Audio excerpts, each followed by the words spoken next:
자, 오늘 주말에 나와주셔서 또 반갑습니다. 학교 가실 분들만 오신 것 같네요. 자, 오늘 이제 등기편 들어가는 시간입니다. 의외로 오늘 하는 것만 해도 시험에 꼭 나오는 것들 위주로 제가 좀 말씀을 드려서 1시 반 정도까지 3교시 수업으로 진행하겠습니다.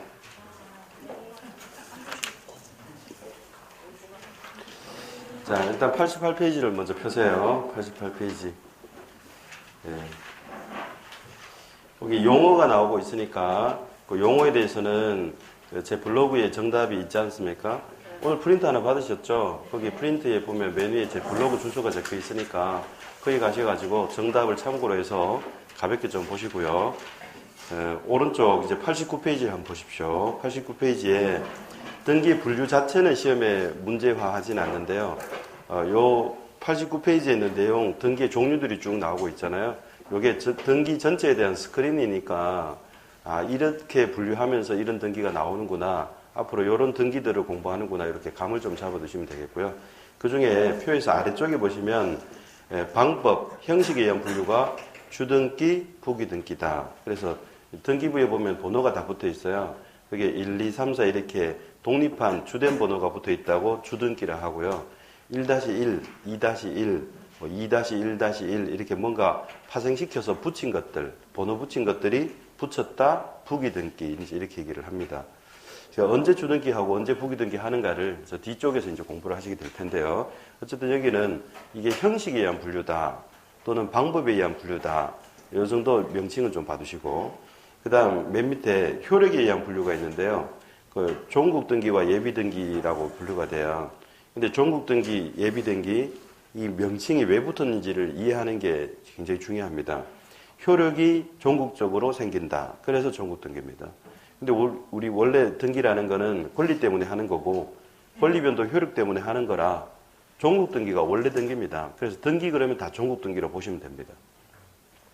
근데 이에 반해서 그 권리에 관한 효력이 본격적으로 생기는 게 아니라, 종국적으로 생기는 게 아니라 예비적으로만, 임시적으로만 한 등기를 예비등기라 하고요.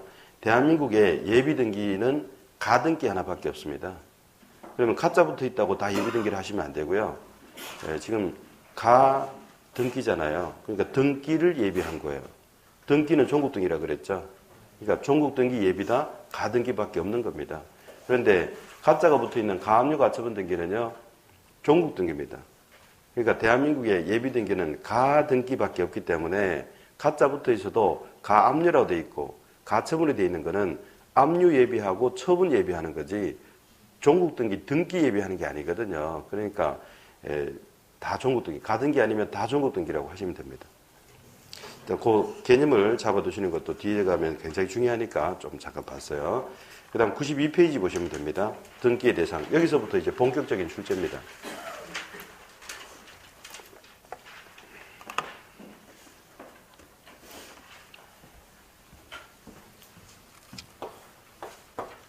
자, 92페이지에 등기 대상 해서 무엇을 등기하는가 하는 부분이겠죠.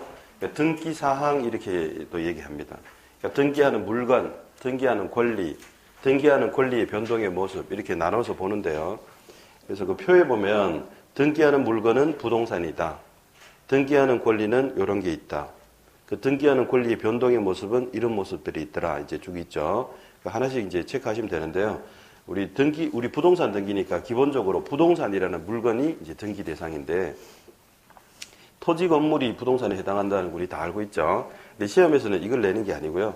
이걸 토지로 볼 수 있는지, 이걸 건물로 볼 수 있는지에 대한 법원의 판단에 대해서 공부하고 왔니 이제 테스트하는 거니까 시험 준비하는 거는 이겁니다.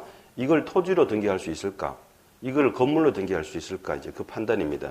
오른쪽 93페이지 보시면 토지로 보고 등기 허용해 준 거, 그 세 가지 가지고 시험 내는 거니까요. 세 가지. 첫째, 하천. 두 번째, 도로. 세 번째, 방조제. 네모넣기 하시면 됩니다. 네모넣기한 글자를 키워드로 기억하시기를 바라기 때문에 그게 키워드 방, 천, 도, 제 이렇게 한 거잖아요. 그 첫째 줄에 끝에 천도방이라 되어 있는 거 방자가 오타입니다. 그래서 천도제로 좀 고쳐주시고요. 앞으로 토지 등기할 수 있는 거 천도제 하고 자꾸 이렇게 반복해 주세요. 천이 하천, 도로, 방조제입니다. 제방 그러면 정확하지 않아요. 제방 안에 많거든요. 방조제, 방수제, 방사제, 방파제가 많기 때문에 방조제를 등기한다라고 했기 때문에 예규에서요. 그 중에 특히 하천에 대해서는 시험에 조금 더 자세하게 내고 있습니다. 그 예규에서 첫째 1번 그 하천 1번의 하천 동그라미 1번에 지목이 하천 또는 제방일 것. 두 번째 용의권 등기는 제외 이렇게 돼 있잖아요. 그 중에 동그라미 2번 가지고 이제 지금 이미 출제했는데요. 용의권 등기라는 게 지상권, 지역권, 전세권, 임차권 4개밖에 없잖아요. 그럼 그거는 하천에 대해서 등기 안 된다는 거고, 그럼 나머지 용의권 아닌 등기는 된다는 거죠. 그래서 하천에 대하여 소유권 이전, 저당권 설정 등기를 할 수 있다. 이렇게 출제했습니다. 맞나요? 틀리나요?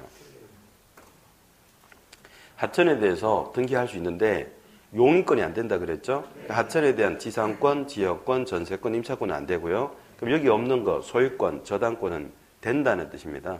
그래서 그게 맞는 지문으로 그렇게 출제가 됐으니까 용의권 등기 안 된다는 거를 공부하고 완리를 테스트한 거였거든요. 자, 그 다음 넘겨보시면 94페이지에 이거는 건물로 보고 등기할 수 있을까에 대해서 제가 지금 6가지를 찾아놨는데요. 그 6가지만 기억하셔야 됩니다. 여기서까지 아닌 것들은 다 건물 등기 못한다 하고 아주 심플하게 정리하셔야 시험에서는 강해집니다. 그래서 1번은 개방형 축사고요. 개방형이라는 말 뜻이 벽이 없다는 뜻이고요. 그리고 축사가 대한민국 모든 가축의 축사를 뜻하는 게 아니라 우축사, 소축사만 얘기합니다. 소축사. 그리고 맨 끝에 보니까 특례법이라고 돼 있잖아요. 이 특례법으로 등기, 건물 등기 허용했다는 게 요게 또 하나의 출제 포인트예요. 그러니까 다른 것들 2번 이하 6번까지는요. 등기 예규 1086호가 인정한 겁니다. 그러니까 요거는 특례법을 따로 만들었다. 그 정도입니다. 그래서 아예 한 문제로 나왔었어요. 다음 중 특례법으로 등기가 가능한 거를 골라라. 정답 개방형 축사. 이게 한 문제로 나왔었거든요. 그 다음에 나머지 2번은 고정식 농업용 온실인데요. 문장을 정확하게 보셔야 돼요. 고정식이라는 세 글자 다 확인하셔야 됩니다. 고정된 나오면 그거 같은 거 아닙니다. 이제 제가 지금 일부러 말을 아끼는데요.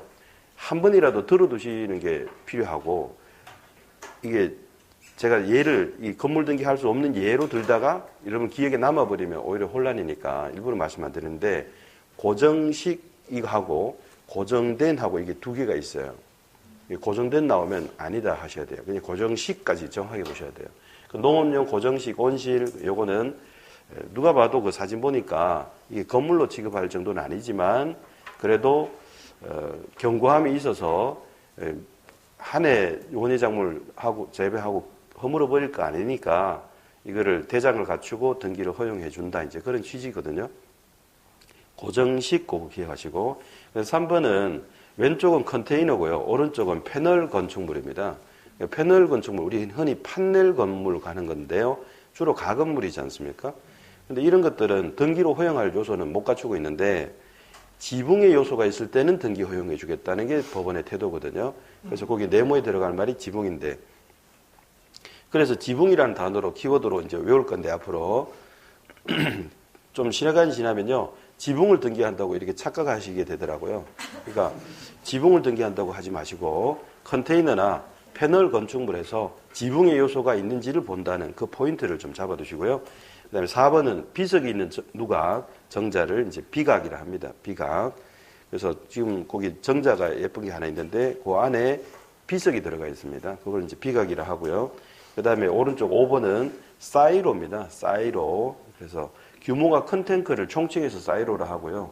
그 중에 하나에 해당하는 6번 유류 저장 탱크를 예규에서 특별히 따로 언급을 했기 때문에 유리 저장 탱크로 나와도 빨리 이제 체크하시라고 일부러 제가 하나 따로 뺐어요. 그러니까 6번은 5번의 일종입니다. 사실 정확하게 얘기하면. 그래서 일단 이 6가지를 정확하게 숙지하기 위해서 밑에 제가 말을 적어놨죠. 개방형 축사, 고정식 지붕, 비사유하고 자꾸 이렇게 외워주셔야 됩니다. 그리고 이제 문제 풀 때 활용하시면 되겠죠. 자, 그 다음 다시 앞장에 오셔요. 92페이지로 오셔서 부동산에 대해서는 이제 그런 정도 하시면 되겠고요. 등기할 수 있는 권리로 보면 거기에 8번까지 우리 등기법 3조에 등기할 수 있는 권리로 8가지를 적고 있어요. 그 네모넣기를 쭉 해보면요. 소, 지, 지, 전, 저, 권, 채, 임이 됩니다. 이 8가지 등기할 수 있는 거 맞고요. 그 중에 특히 지상권을 잘 보세요. 2번 지상권에 보면 일반 지상권하고 구분 지상권이 다 포함된 개념으로 지상권이라고 하기 때문에 구분 지상권이라고 액면에 나와 있지 않아도 지상권에 들어가 있기 때문에요. 등기가 가능하다는 거. 그거 하나 좀 주의하셔야 됩니다. 그러니까 구분 지상권 등기할 수 있다. 지상권이거든요. 이런 뜻입니다. 그런데 그 밑에 크로버 표시 보시면 약정도 등기할 수 있다 되어 있는데 그 중에서요. 1번에 환매도 특약을 달 수가 있어서 환매 특약을 달고 이 특약이 있을 때는 환매권으로 공시가 되거든요. 그러니까 이 환매권은 기본적으로 환매권이 원래 처음부터 있는 게 아니라 특약이 등기되면 환매권으로 인정이 되는 거라 아까 위에 8가지에 적을 수가 없었던 거예요. 그래서 조문을 따로 빼서 법 53조에서 등기법 53조에서 따로 얘기해요. 특약이 있으면 환매권도 등기되더라 이렇게 한 거죠. 그러니까 결국 환매권이 등기되느냐를 물으면 된다 그래야 돼요. 특약이 있으면 된다 이것도. 안 된다고 할 수는 없잖아요. 특약이 있으면 되니까. 그래서 지금 기본적으로 등기할 수 있는 권리로는 8가지고요. 특약이 있을 때 등기할 수 있는 걸로 환매권. 그러면 지금 총 얘기한 게 9가지죠. 이 9가지에 없는 권리가 나오면요. 다 등기 못한다. 규정이 없기 때문이다. 이렇게 심플하게 정리하시면 됩니다. 여기 언급 안 된 것들이 그 맨 밑에 줄에 있습니다. 점유권, 유치권, 특수지역권, 분묘기지권, 주의토지통행권, 구분임차권 이런 것들 제가 아까 설명 드린 9가지 없었잖아요. 그러니까 규정이 없기 때문에 등기할 수가 없다. 이렇게 이제 체크를 해 두시면 되겠고 이 마지막 줄에 있는 거 이런 것들 등기 안 된다고 외우시면 안 되고요. 등기할 수 있는 거를 외우셔야 돼요. 그러니까 소지지전저, 권체임, 구분지상권이 포함되어 있고 그리고 특약이 있으면 환매권도 등기되더라. 이렇게 이제 정리를 해 주셔야 됩니다. 그 다음에 위에 표에 3번에 권리변동의 효력 때문에 등기하는 건데 그 권리변동의 효력의 모습이 종국적으로 생기면 종국등기, 예비적으로만 하면 가등기인데요. 거기도 네모를 쭉 메워보겠습니다. 종국등기의 종류로 보존등기의 보, 설정등기의 설, 이전등기의 이, 변경경정등기의 변, 말소 멸실 이거 다 소멸의 소, 그리고 가압류 가처분 등은 처분 제한의 모습입니다. 그래서 지금 보설이 변소, 처분 제한 이렇게 지금 적으신 거죠. 자, 보설이의 변소를 뭐 처분 제한했다. 뭐 그렇게라도 좀 기억해 두시면 더 좋습니다. 여기서 특별히 보실 거는요. 가압류 가처분 등이 처분 제한에 들어가니까 종국 등기로 분류돼 있죠. 예비 등기 아닙니다. 이건 임시 등기 아니고요. 처분 제한의 효력이 생긴다는 거예요. 처분 제한의 효력이 생깁니다. 그러니까 보설이 이 세 가지는요. 권리 취득의 효력이 생기는 거예요. 그 다음에 변경 소멸은요. 뭔가 변경이 되고 없어지는 효력이 생기는 거고요. 처분 제한의 효력이 생기는 게 가압류 가처분이에요. 그러니까 다 효력이 생긴다는 거죠. 근데 오른쪽 가등기로 가면 효력이 안 생기는 거죠. 권리 효력이 안 생기는 거예요. 그 중에 지금 보존등기하고 맨 끝에 그 가압류 가처분 처분 제한 쪽에는 가등기 적는欄에 X라고 돼 있죠. 이게 가등기 안 된다는 거죠. 그러니까 보존등기는 가등기가 안 된다. 보존 가등기는 없다는 거고요. 가압류 가등기, 가처분 가등기도 없다. 지금 살짝 봐두시고요. 뒤로 가등기로 가면 제가 또 강조를 드릴 겁니다. 어쨌든 이것도 출제가 잘 되는 겁니다. 보존 가등기 없다. 이것만 한 3번 정도 나왔어요. 그 다음에 가압류 가처분, 가압류 가등기 안 된다. 가처분 가등기 안 된다. 이거는 난이도 굉장히 높은 문제로 나옵니다. 근데 어쨌든 이 틀에서 미리 봐두시면 도움이 되겠죠. 그래서 여러분이 보실 수 있는 가등기는요. 이런 게밖에 없어요. 설정 가등기, 이전 가등기, 변경 가등기, 말소 가등기 이렇게밖에 없는 거예요. 근데 그 말소 가등기는 실무에서는 볼 수 없습니다. 현재. 이론상으로 가능하다고 길을 열어뒀을 뿐이다. 그 정도 뭐 보충하시면 되겠고요. 자, 이제 넘기셔서 95페이지로 갑니다. 95페이지 굉장히 중요한 파트입니다. 이 95페이지와 96페이지는 30년 동안 꾸준하게 나오는 굉장히 중요한 주제고요. 한 문제로 안 나오면 지문에 하나라도 반드시 내고 있죠. 자, 일부에 가능한가? 지분에 가능한가? 개념을 좀 잡아드리면요.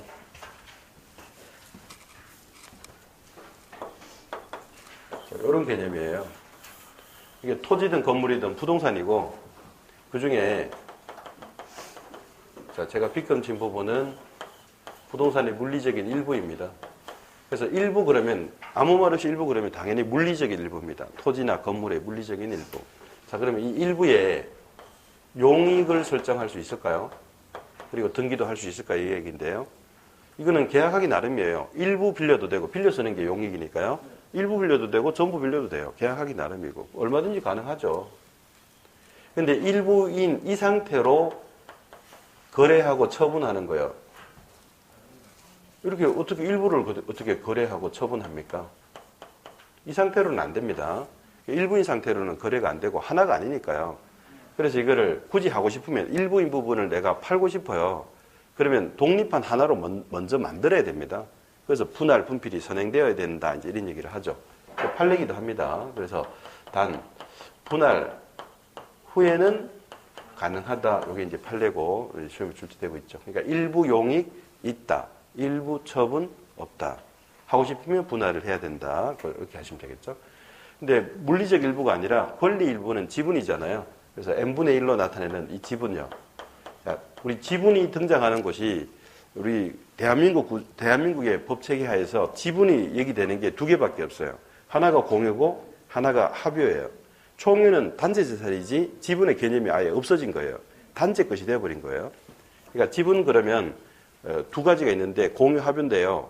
이걸 주의하셔야 됩니다. 원칙적으로 그냥 공유라고 전제를 깔아요. 얘가 제일 많기 때문에 그게 원칙이에요. 그러니까 지분 그러면 지분에 두 가지가 있지 이렇게 하시면 이미 문제를 못 풀게 돼요. 지분하는 순간 원칙적으로 공유지 이렇게 하셔야 돼요. 지분 보면 공유라고 전제가 돼야 돼요. 그래서 지분 그러면 공유가 전제되어 있다. 근데 공부래요. 공유. 지분 그러면 당연히 공유 지분인데요. 합유일 때는 얘기를 특별히 해주게 돼 있습니다.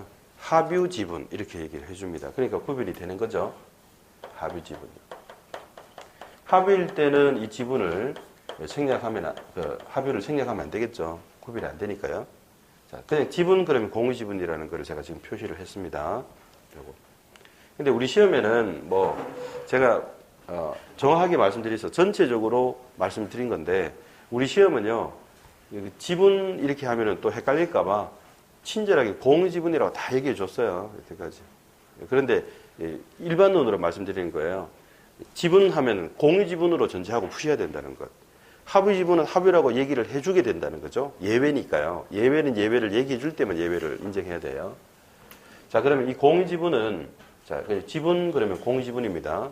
합의 지분은 합의 지분이라고 이제 하는 거고. 자, 지분에 대해서 용익하는 거는 가능할까요? 에 대해서 이게 민법에 한마디도 없다는 거죠.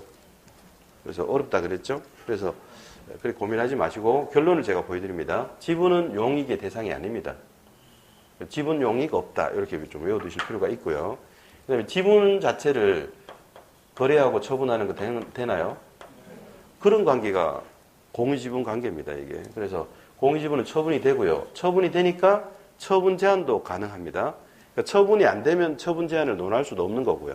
처분이 되니까 제한도 논하는 거니까 그게 처분이라고만 해도 처분 제한도 같이 본다고 보시면 돼요. 그래서 여기 같이 해볼까요? 이게 처분 이게 되면 이것도 되고 이게 안 되면 이것도 안 되는 관계에 있어서 그냥 처분 이렇게 한꺼번에 보는 것도 좋다 이런 얘기입니다. 그 다음에 합유 지분은 어떨까요? 합유 지분에 대해서 용익 등기가 될까? 처분 등기가 될까인데 합유 지분은 존재하지만 등기 자체를 하지 않습니다. 그래서 이게 다 불가능합니다. 이게. 자, 이 공유물하고 합유물하고 제가 전체적으로 좀 해드릴게요. 그러니까 민법 공부할수록 뒤로 갈수록 더 헷갈리게 보시더라고요. 굉장히 헷갈려 하시는 부분인데 제가 그림을 좀 그려볼게요. 이게 공유물이에요. 그러면 공유하는 자들이 있잖아요. 갑을병. 자, 이런 자들의 지분이 있나요? 있죠, 이렇게. 자, 그럼 이거 합유 관계로 해볼게요. 합유 관계. 합유물이에요, 합유물. 그럼 합유하는 자들이 있나요? 있죠? 갑을병. 지분이 있나요? 지분이 있습니다, 다. 개념을 지금 잡아드린다고 그랬죠? 다 지분이 있어요. 똑같아요, 이게. 지분의 성격이 다를 뿐이에요. 똑같이 다 있어요. 이거는 이제 각자 독립한 지분으로 가지고 있는 관계, 공유 관계. 이거는요, 동업재산으로 형성한 관계. 그러니까 단체성이 살짝 가미게 된 거예요. 그냥 단체, 동업하는 재산으로. 그리고 합유는 다른 말로 하면요, 동업이에요, 동업. 그리고 다른 말로 하면 조합입니다. 이게 이제 민법에서 얘기하는 조합이라 민법상 조합 이렇게 얘기하고, 민법이 대표법이라 원칙적인 법이라 이거 얘기 안 하거든요. 그냥 조합 그러면 민법상 조합이 전제돼 있어요. 그럼 여기 보세요. 이 용어 때문에 일단 삼천포로 빠지는 분들이 많습니다. 우리가 조합 그러면 우리 매스컴에서 주로 들리는 뭐 농업협동조합, 주택조합, 재개발조합, 재건축조합 이런 것들 떠올리시기 때문에 엉뚱한 거 생각하니까 이게 자꾸 매칭이 안 되거든요. 자꾸 어려워지고. 그러니까 우리가 뉴스에서 듣는 그런 조합은 단체예요. 특별법이 다 있어서 법인격을 부여해서 법인이라는 단체로 취급되는 것들이에요. 근데 시험에서 얘기하는 조합은요, 특별법상 조합이라고 얘기하지 않으면 기본적으로 조합이, 기본법이 민법이라 민법에서 얘기하는 조합은 동업하자는 계약을 얘기해요. 이게 조합이 계약입니다. 단체가 아니고요. 계약이에요. 동업하자는 계약이에요. 이게. 자, 합유는 동업이고 조합이라고 얘기하는데 전부 동업하는 계약입니다. 그러면 이 갑을병을 뭐라 하면 될까요? 자, 이 합유라는 표현을 쓰면 합유자, 동업이라는 말을 쓰면 동업자, 조합이라는 말을 쓰면 조합원 이렇게 되는 거예요. 그래서 그 용어가 이제 익숙해져야 되죠. 그래서 등기부에 합유 부동산 등기할 때는요, 합유자 갑을병 이렇게 올리죠. 그 다르게 이해하면 동업자 갑을병 또는 조합원 갑을병 이렇게.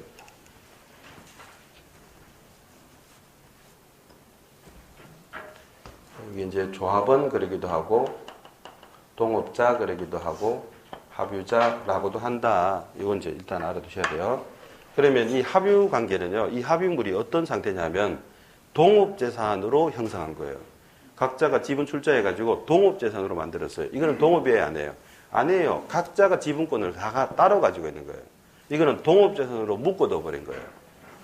이거는 동업재산이요. 하나인데 여러 명이 지분권 가지고 있는 거. 이거는요, 동업재산으로 묶은 거예요. 지분을 출자했지만. 자, 그러면 이 지분의 성격을 보시는 게 포인트거든요. 자, 이 지분은요, 공유할 때 이 지분은 자유로운가요? 묶여있나요? 자유로운 지분이요. 각자 자유로운 지분권 가지고 있는 관계가 공유 관계예요. 근데 여기는 자유롭지 않은 거 아시죠? 지분 출자는 했는데 동업재산으로 묶어놨다고요. 동업하는 재산으로 묶어놨어요. 그래서 자기 지분권 주장하는 순간 동업 깨져버려요. 그래서 이 지분은 묶여있는 지분이요. 자유롭지 않은 묶여있는 지분이요. 그래서 이 지분의 성격을 이해하는 게 포인트예요. 자유로운 지분, 묶여있는 지분. 자, 그러면 이 거래가 되는 거 보시면 돼요. 자유로운 지분은 거래가 되죠? 그러니까 거래 공시하는 게 등기잖아요. 그러니까 등기가 되어 있는 거죠, 이게. 근데 묶여있는 지분요, 이 동업재산으로 형성한 거라 이 지분권 주장하는 관계가 아니고 묶어뒀어요. 그래서 이거는 이 자체로 지분이 거래가 안 됩니다. 동업을 포기하면 모를까, 동업을 유지하는 한 지분 거래가 안 됩니다. 거래가 안 되니까 등기부에 올릴 이유가 없는 거죠, 이게. 거래관계 공시하는 게 등기거든요. 그래서 등기를 안 해요. 그래서 합유 지분은 등기하지 않는다는 거죠. 이게 합유 지분.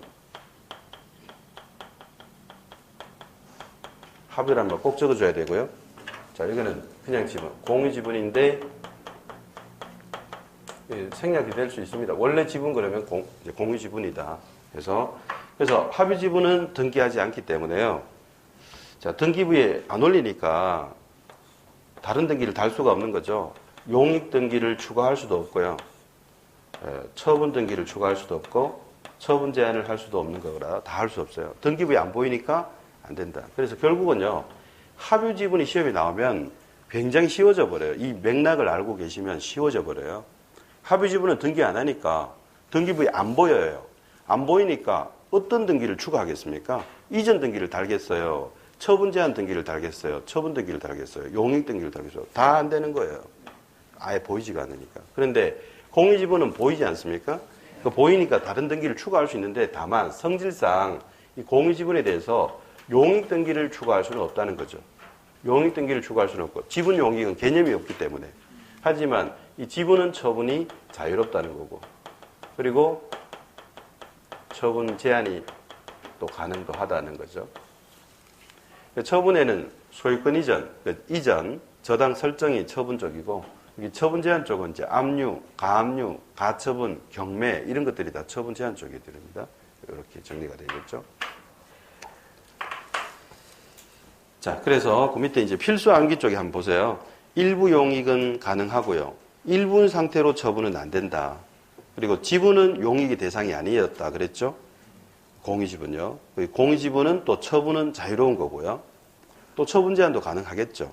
근데 합유지분은 등기하지 않는다. 그래서 합유지분에 대한 다른 등기를 추가할 수 없다. 이렇게 되는 거죠. 그래서 합유지분에 대해서 뭐 이전 등기, 합유지분에 대한 저당권 설정 등기, 합유지분에 대한 가압류 등기, 가처분 등기 전부 안 된다. 그 얘기입니다. 자, 넘기셔서 이제 96페이지 포인트를 정리해드리면요.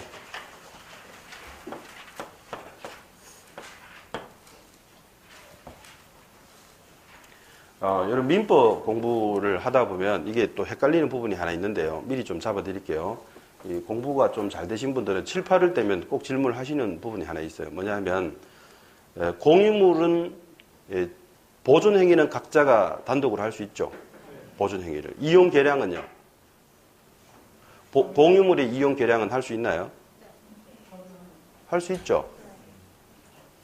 조건이 뭐예요? 그러니까 예를 들어서 공유물을 가불병이 공유하고 있는 물건인데 이거를 임대차 할 수 있습니까? 이거 이용 계량이잖아요. 차임 받잖아요. 안 놀리고 공유물 임대할 수 있죠. 근데 이 요건이 뭐예요? 요건.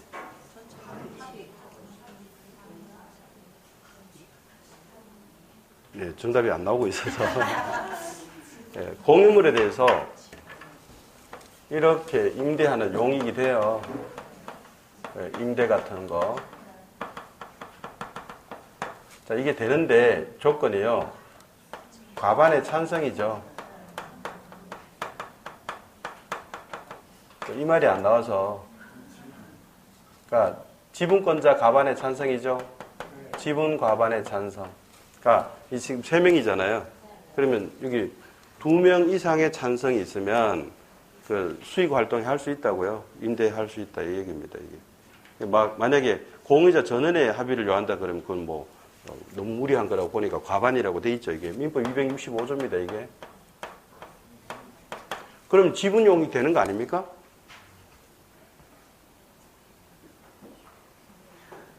그래서 이제 민법에서는 안 된다 하고 민법에서는 된다 하고 민법에서 등기에서는 안 된다 하고 헷갈립니다. 누가 맞나요? 이 질문을 하시거든요. 근데 제대로 공부하셨는데 구별을 못 하실 분이에요. 지금 보세요. 용익을 한다고 그랬잖아요. 지분의 과반의 찬성을 얻어서 용익한대요. 그럼 지분 용익하는 게 아니잖아요, 지금.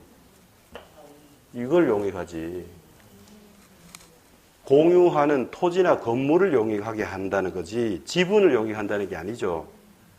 근데 이게 지분이 들어가니까 지분이라는 글자도 보이고 용익도 보이니까 지분 용익 된다고 민법 규정이 있는데 이렇게 이제 또 우기기 시작합니다. 다시요. 공유물을 용익할 수 있다고요. 얘네들 중에 과반의 찬성이 있으면 자 지분을 용익하는 게 아니죠. 공유물을 용익하는 거라고요. 제가 개념을 잡아드리면 보세요. 여기 이제 공유지분이잖아요. 이 지분의 용익이 되느냐 이 말이에요. 여기에 용익은 개념이 없다고 이건. 구별이 되세요?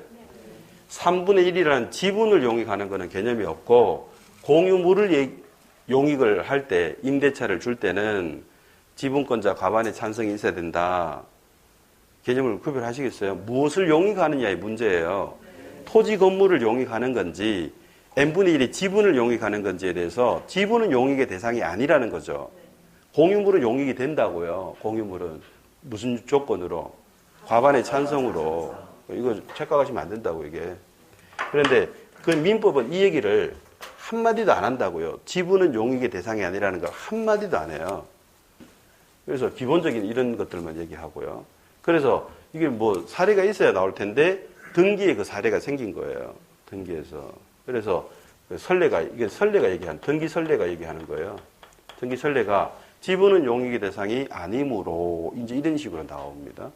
그래서 그거. 민법이 한마디도 얘기 안 한 거를 다루는 굉장히 어려운 영역을 여러분 공부하시기 때문에 시간을 많이 들인다고 이게 점수하고 연결되지 않는 과목이 등기법이에요. 그래서 등기법은 밑빠진 독이 물붓기가 될 수 있어요. 해도 끝이 안 보여요. 점수하고 연결이 안 돼. 내가 공부를 그렇게 많이 했는데 문제를 보니까 못 알아들어요. 그런 것들이 수두룩해요.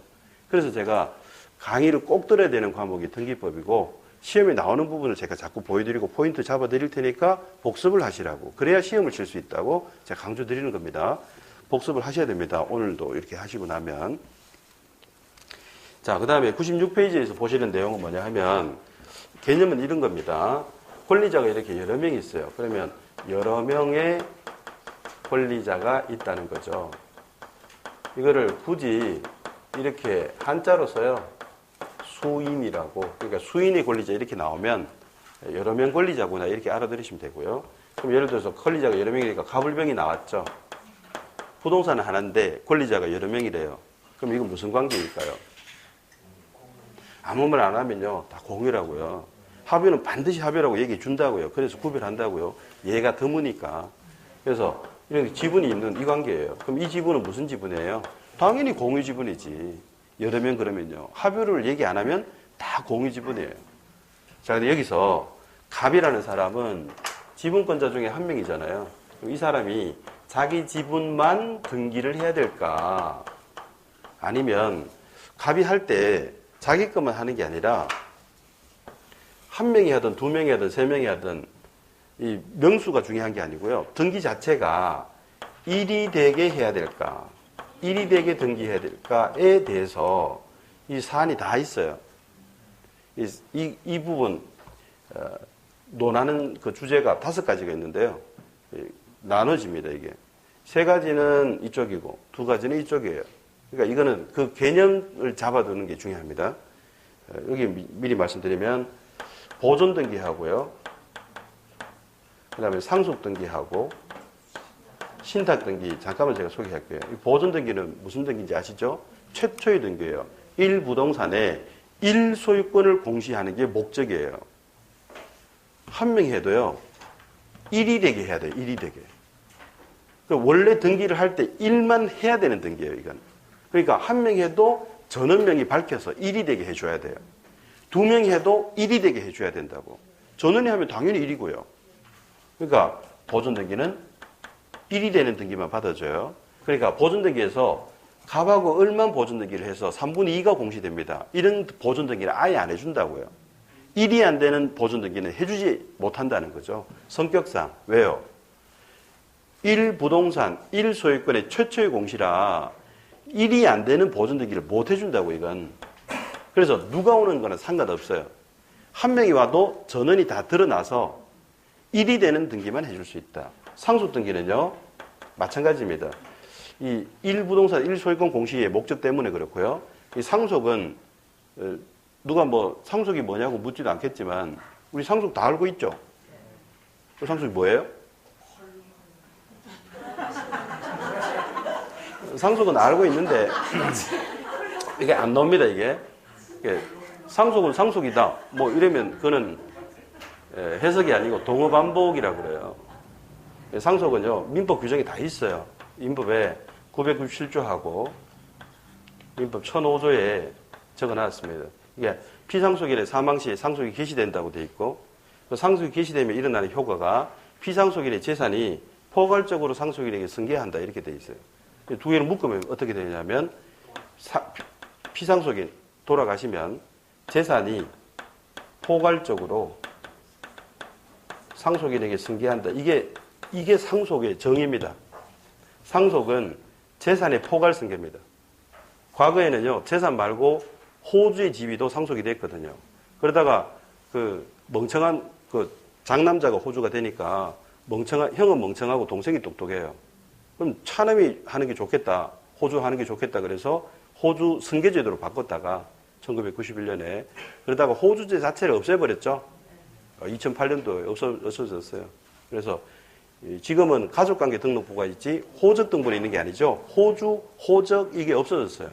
일제시대 때도 뭐 했던 게 없어졌죠. 가족관계 증명서 그래서 5종으로 이제 나눠서 하는데 어쨌든 재산의 포괄승계 요게 이제 현행제도입니다. 전에는 이제 재산하고 호주의 지위도 같이 상속이 됐었는데 이제 그건 없어졌고요. 재산의 포괄승계. 자, 여기서 포괄이라는 말을 주목해 보세요. 포괄이 무슨 말이에요? 전부 다요. 1부동산이 있으면요. 그 전부 다 권리가 넘어가야 돼요. 1이 다 넘어가는 게 상속의 본질이에요. 그러니까 1이 되게 상속이 돼야 된다고. 포괄이 돼야 되니까. 그러니까 그 상속인 중에 일부가요.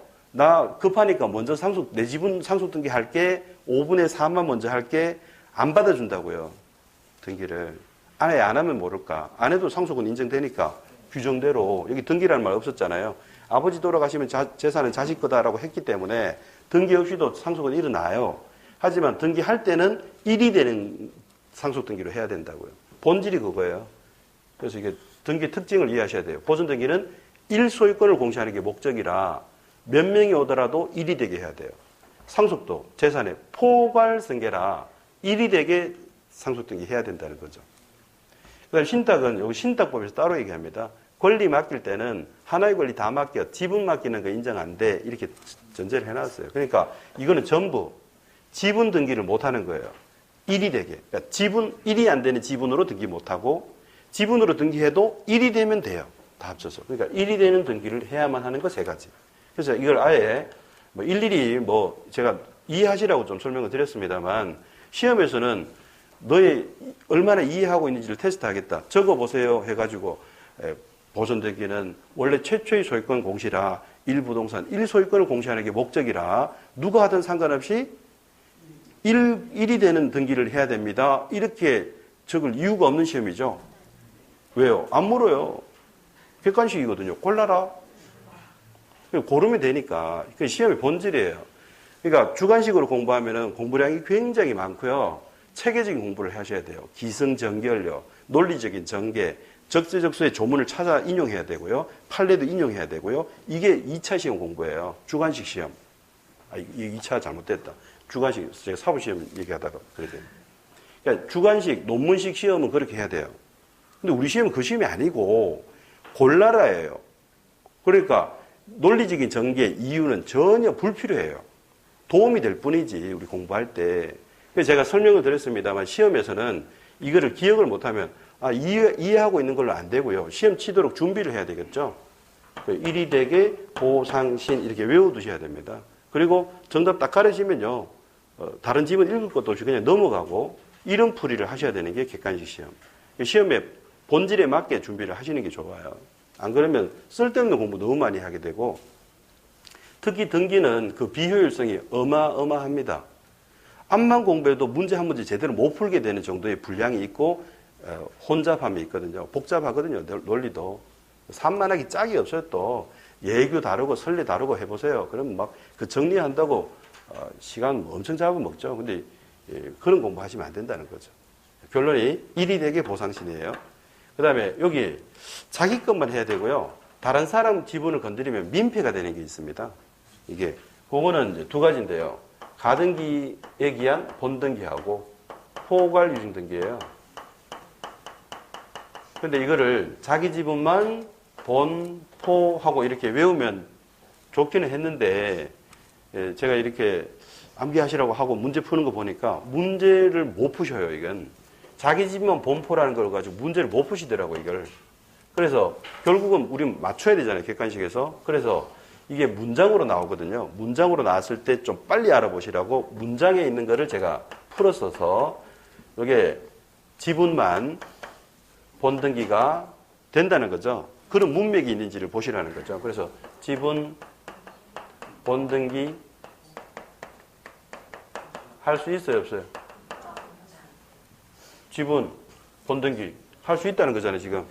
예. 정확한 의미는요, 자기 것만 본등기를 해야 된다. 이게 본래 의미인데, 문장에 그런 표현이 안 나오고, 지분, 본등기 할 수 있는지 없는지 이렇게 나오거든요. 그러니까, 이렇게 지분, 본등기 할 수 있다. 아예 이렇게 준비를 해 두시면, 객관식은 금방 맞다 틀리다가 가려지고, 그러면 되거든요. 그 다음에 지분, 포괄 유증 할 수 있다. 이렇게 해도 되겠죠, 그죠? 근데 요거는 시험에 비중이 거의 없어요. 한 번밖에 안 나왔어요. 그래서 최근에 나와서 이제 제가 별표 하나는 했는데요. 위에 게 중요합니다. 위에 게. 지분 본등기 할 수 있다. 이거는 가등기에서 나온 거죠. 가등기에서 본등기니까 가등기가 중요하니까 이게 중요하거든요. 이건 별표 3개짜리입니다. 10번도 넘게 나왔습니다. 이게. 가등기에서 굉장히 중요하게 다루는 거예요. 지분 본등기 할 수 있다. 정확한 의미는요. 자기 지분만 본등기 해야 돼요. 다른 사람 거 건드리면 이건 민폐가 돼요.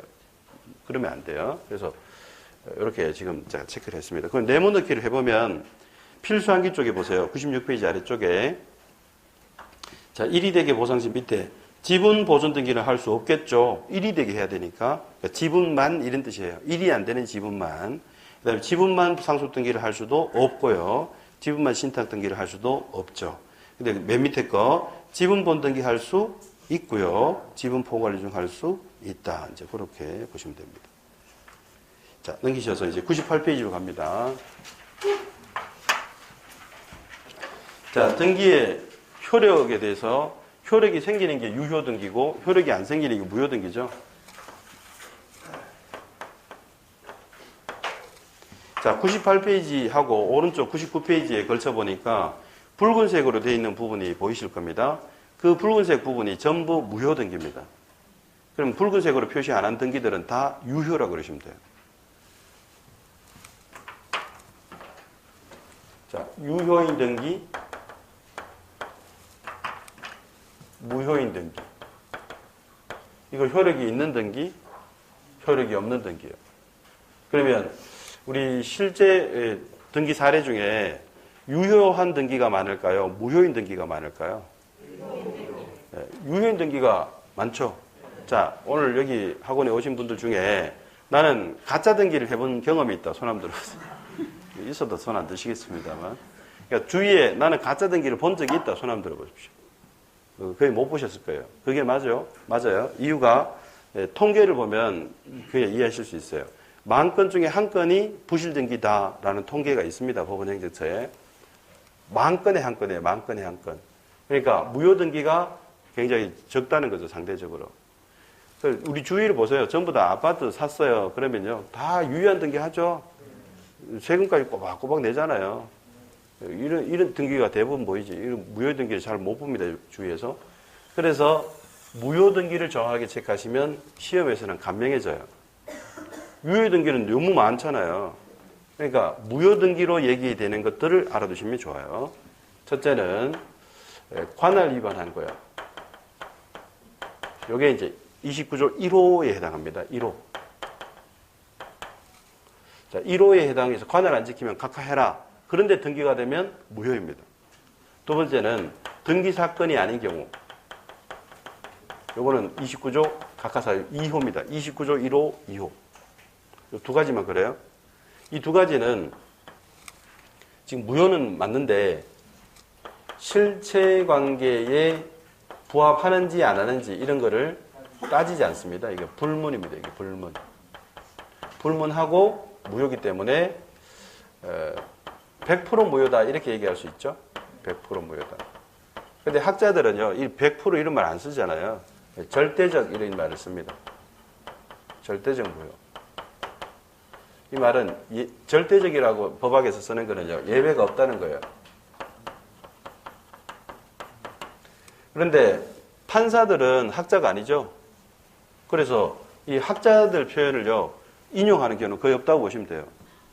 이 사례를 해결하는 제일 중요한 역할을 담당하고 있는 게 판사잖아요. 그러니까 학교에서 가르치는 분들은 실무적인 거 아니다. 진짜가 아니고 그거는 썰이다. 우리가 진짜다라고 자부심을 가지고 있기 때문에 학자들의 표현을 잘 인용 안 해요. 그래서 이게 똑같은 의미라도 이런 말을 써요. 당연무효라고. 이거는 판례가 얘기하는 거예요. 이건 학사들이. 이건 제가 생활 개념으로 잡아드린 거예요. 100% 무효. 우리 생활에서 제일 많이 쓰는 거는 무조건 이런 말 쓰시죠? 무조건이라는 말은 이제 법의 세계로 오면 좀 조심하셔야 돼요. 법에서 얘기하는 조건요. 장래에 발생할 사실이 확실합니까? 불확실합니까? 조건하고 기한이 있잖아요. 이거 법률행위 부관 얘기하는 거라고요. 그러니까 무조건 이렇게 하면 우리 생활 개념하고 법에서 쓰는 건 달라요. 무조건은 조건을 안 달았다는 거예요. 그러니까 부관이 없다는 거지. 우리 생활에서 뭐 무조건 이렇게 하는 거는 좀 안 맞아요. 법에서 쓰는 용어하고. 우리 그런 것도 많습니다. 선의하기 보세요. 우리 생활 용어하고 같아야 달라요. 선의는 우리가 좋은 뜻으로 쓰고 악의는 나쁜 뜻 이렇게 쓰는데 법학에서는 그런 뜻으로 안 써요. 모르고 있으면 선이고요. 알고 있으면 악이에요. 그 다음에 본인이라는 말, 자기라는 말 같은 말이죠. 본인이나 자기나 뭐. 근데 법학에서는 달라요. 자기 스스로를 얘기할 때는 자기고요. 본인이라는 말은 대리권을 준 자만 본인이라고 써야 돼요. 민법에서 그 용어 혼선이 있으시면 안 돼요. 그러면 대리인이 자기 스스로를 얘기할 때 대리인 본인은 이런 말을 쓰면 돼요, 안 돼요? 대리인은 본인은 이런 말을 쓰시면 안 돼요. 본인이라면 대리권 준 사람을 얘기하니까 본인도 본인이고 본인도 본인이고 이러면 안 된다니까. 갑도 본인이고 을도 본인이고 이러면 이미 헷갈려 버리잖아. 그러니까 민법에서는 본인이라는 말을 대리권 준 자만 쓰게 돼 있어요. 그러니까 대리인 스스로를 얘기할 때는 자신 이렇게 얘기하죠. 그러니까 용어 다르잖아요. 여기도 마찬가지예요. 무조건이라는 말을 그렇게 함부로 쓰시면 안 된다고. 그래서 제가 일부러 무조건 안 쓰고 100% 이렇게 하죠. 그러니까 우리가 알아들으라고 제가 무조건 이렇게 말을 쓰지만 법에서 쓸 때는 조심하셔야 돼요. 부관이 없다는 뜻이니까 의미가 달라져요. 어쨌든 절대적 무효, 당연 무효 같은 말이고 이해하시라고 이제 100% 무효. 자, 그럼 이제 질문. 실제 기출입니다. 관할을 위반했지만 실체관계에 부합하는 등기는 유효다. 지금 또 고민에 빠지신 분들이 있습니다. 제가 그랬죠. 지금 100% 무효라고. 지금 실체관계에 부합한다는 말 요걸 쏘갔잖아요, 지금. 그러니까 이런 거 안 본다니까요. 이건 정책적인 고려하는 거예요.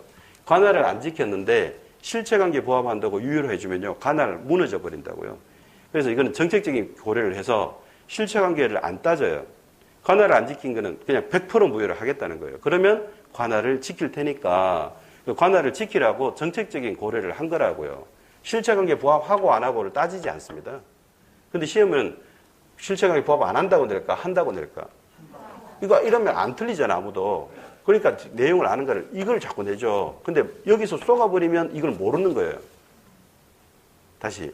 실체관계에 부합하면 유효로 하는 것들만 민법에서 공부하시거든요. 왜? 민법은 이거 공부 안 하거든요. 민법은 등기 공부하는 영역이 아니라서 판례의 맥락을 얘기하는 거예요. 처벌 규정이 있더라도 실체관계에 부합하는 한 그 등기를 무효로 할 필요는 없다라는 그 일반적인 얘기를 하는데 등기법을 얘기하는 게 아니잖아요. 그러니까 여기서 이제 다들 실족하시죠. 그래서 다시 관할을 안 지켰다 하는 순간요. 이런 거 함정이에요. 보지도 말고 그냥 100% 무효예요. 자, 다시요. 관할을 위반했으나 실체관계에 부합하는 등기는 유효하다. X라고 하셔야 됩니다. 또 실체관계에 부합한다 이래가지고 또 따라가시면 안 되고요. 이것도 마찬가지입니다. 등기사건 아닌 것들도 등기하는 것만 등기하도록 유도하는 정책이 반영되어 있어서요. 실체관계 부합 여부 따지지도 않고요. 무조건 무효로 해서 등기하는 사건만 등기하도록 이렇게 유도하는 그 부분입니다. 자, 근데 요거하고 성격이 조금 다른 것들이 있는데요. 일단 번호는 달아보겠습니다. 3, 4, 5, 6. 그래서 총 6가지 기억하시면 되는데 위조한 계약서. 그 다음에 그 위조한 계약서 중에 가장 대표적인 게 가장매매. 그 다음에 표제부 등기의 유형.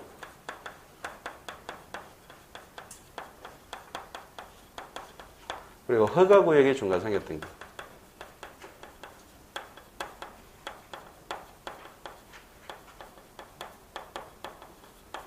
자, 하나씩 해보죠. 위조한 계약서. 이거 의미를 이해해보세요. 계약서 종류는 많잖아요. 위조한 매매계약서, 증여계약서, 교환계약서 또는 뭐 소유권 아닌 권리로 가면 전세권 설정계약서, 저당권 설정계약서, 임대차 설정계약서 뭐 이런 것들요. 그게 위조했대요. 그럼 뭔 뜻이에요? 그런 계약이 있었어요? 없었어요? 없었잖아요. 계약이 없었으니까 실체가 없죠? 이건 전부 실체가 없는 거예요, 이건. 실체가 없으니까 등기도 당연히 무효죠. 진실이 없는데 어떻게 유효입니까? 말도 안 되는 거잖아요, 이건. 그러니까 다르죠? 위에 거는요, 진실해도 무효라고, 이건. 진실해도 무효인데, 이거는 진실하지 않아서 무효니까 성격이 조금 달라서 구별을 하는 거죠. 자, 가장매매입니다. 이거는 뭐를 위조한 겁니까? 이거 어디서 공부하세요? 민법에? 민법에서 가장매매 어디서 공부하세요? 네? 지금 가장매매는 가짜매매죠? 또 매매계약서 가짜를 써요. 갑과 을이 서로 짜고 허위에 그 매매라는 의사표시 했다라고 꾸민 거죠. 통정 허위 표시잖아요. 민법 108조 그 얘기예요. 그러면 위에 거하고 어떤 관계 있을까요? 다시 이거는 가짜 계약서예요. 온갖 종류 계약서. 근데 시험에 이걸 잘 내거든요. 이거보다 이걸 더 잘 내요. 그런데 가장매매는 알겠는데 이거 나오면 못 알아보셔요. 이게 더 큰 건데 그림을 그리면 이렇게 돼요.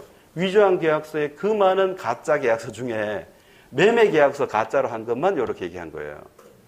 그러니까 그 많은 예 중에 카테고리 중에 일종이라고요.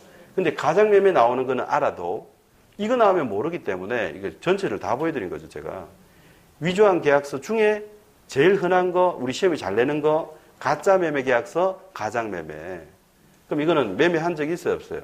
없지. 그러니까 무효죠. 매매한 적이 없는데 매매 등기는 가짜잖아요. 가짜니까 무효죠. 다 가짜니까 무효라는 거예요, 이게. 그 다음에 표제부 등기를 유용하는 거 안 된다. 간단히 보시면 돼요. 멸실 건물과 그 자리에 신축한 건물은 같은 건물이다, 다른 건물이다. 다른 건물이니까 등기부 유용 못 한다고요. 다른 건물이라. 다른 건물이래. 같은 실체가 아니, 실체가 없죠. 다른 건물이라고요. 근데 일반적으로 이렇게 하면요. 여기 없는 것들요. 여기 없는 것들 다 유효라 그러면 된다 그랬죠. 여기에 무효등기 유형이 있어요, 없어요? 없잖아요. 무효등기 유형이 어디 있어요? 자, 여기 중과생겼던 게 있어요, 없어요? 여기 있다 그러시면 안 돼. 허가구역 중과생겼던 게 말고 그냥 중과생겼던 게는 없죠. 그냥 중과생겼던 게 여기 없으니까 유효해요. 허가구역 중과생겼던 게 왜 무효냐면, 자, 중간생략하는 거는 탈세 목적입니다. 등기부에서 빠지는 거 전부 세금만 내려고 빠지는 것밖에 없어요. 그래서 탈세 목적이에요. 그래서 당연히 처벌하죠. 이것도 강력한 처벌이에요. 3년 이하의 징역 또는 1억원의 벌금. 자, 이 중간생략 등기는 금지되고 있고요. 하면 처벌한답니다. 처벌하는 이유가 뭐라고요? 탈세. 거래가 잘못된 거 아니죠? 세금을 안 내는 게 잘못된 거예요. 거래가 잘못된 게 아니니까 갑을병 중에 병권은 맞아요. 거래는 문제 없다니까 병권 맞아요. 근데 등기는 병으로 돼 있죠, 지금. 그러니까 등기는 써도 돼요. 그래서 그냥 중간생략 등기는 유효해요. 처벌은 해도 등기는 써도 돼요. 병권 맞으니까. 처벌하는 이유고, 그리고 금지하는 이유는 세금 안 낼까봐 그렇게 하는 거예요. 근데 허가구역에서 중간생략이 일어났대요. 그럼 이거는 탈세를 위해서 중간생략 한 것은 맞지만, 뭐가 빠져버린 거예요, 이게? 허가가 빠져버린 거잖아요. 그럼 허가를 안 받은 거래는 인정 안 하겠다는 지역이 허가구역이죠? 그러니까 이거는 거래도 무효가 되는 거예요. 거래도 무효. 그러니까 병깨될 수가 없어요. 등기는 병으로 돼 있고 쓸 수가 없죠. 실체 관계가 없거든요. 병이라는 실체가 없기 때문에 등기를 못 써요. 구별하셔야 됩니다. 자, 지금 철저하게 그대로 보셔야 돼요. 여기에 없는 것들은요, 다 유효라 그러시면 돼요. 그리고 이쪽이 더 많습니다. 훨씬 더 많습니다. 대부분의 등기요. 요걸 이제 알아두시면 되는데, 요걸 숙지해 두시는 게 시험 준비입니다. 예를 들어서 무권 대리인에 대해서 제가하고 지금 공부했습니까? 안 했습니까? 그럼 무권 대리인에 의한 등기는 유효다, 무효다? 이걸 보시면 여기 없는 것들은 다 유효라고 하시면 된다고요. 무권 대리는 없잖아요. 그게 유효해요. 그 다음에 무효등기의 유용 없죠? 그 중에 요거는 안 된다는 거고요. 무효등기 유용은 유효해요. 해도 돼요. 그 다음에 그냥 중간생략등기도 없죠? 구별하셔야 돼요. 그냥 중간생략등기 유효해요.